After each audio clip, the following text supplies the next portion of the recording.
السلام علیکم ورحمۃ اللہ وبرکاتہ۔ رب جلیل و جمیل نے تمام خلائق، تمام اعتبارات، تمام امکانات، تمام شہودات، تمام تخلیقات کا باعث اور علت میرے آقا و مولا صلی اللہ علیہ وسلم کو بنایا۔ یہ اللہ کا ہم پر بڑا امتنان ہے، بڑا احسان ہے۔ پھر رب جلیل و جمیل نے اپنے حبیب لبیب صلی اللہ علیہ وآلہ وسلم کی دختر اور آپ کے چچا زاد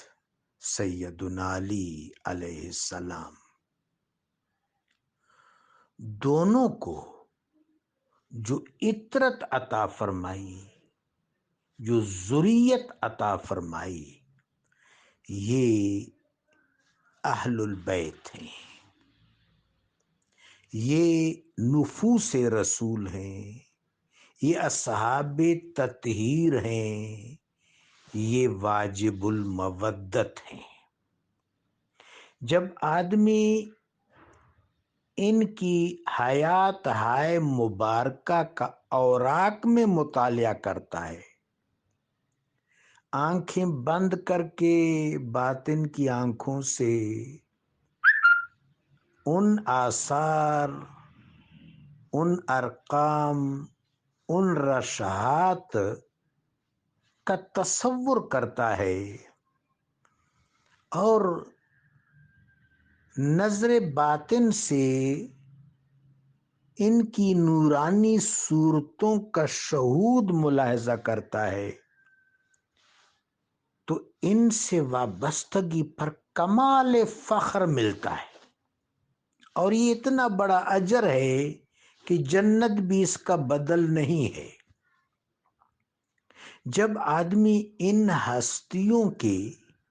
شخصیات کو دیکھتا ہے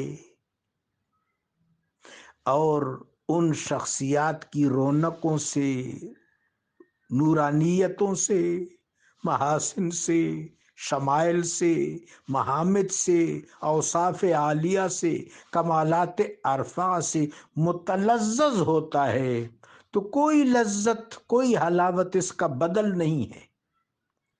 پھر جب آدمی ان کی سیرت کو، ان کے کردار کو، ان کے خلق کو، ان کے علم کو، ان کے فیض کو، ان کی برکت کو،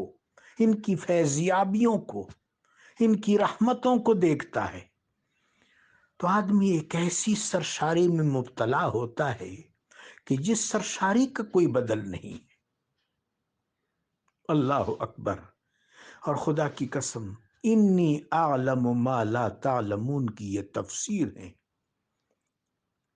اگر آدمی آس پاس دیکھ کے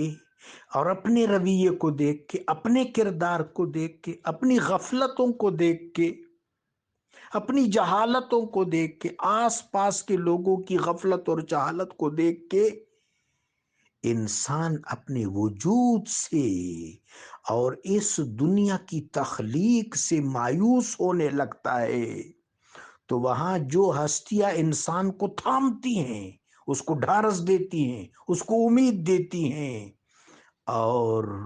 اس کو اپنے ہونے کے شکوہ کا، افادیت کا احساس فراہم کرتی ہیں، تو وہ اہل بیت اطہار ہیں۔ اللہم ارزقنا مودتہم و شفاعتہم۔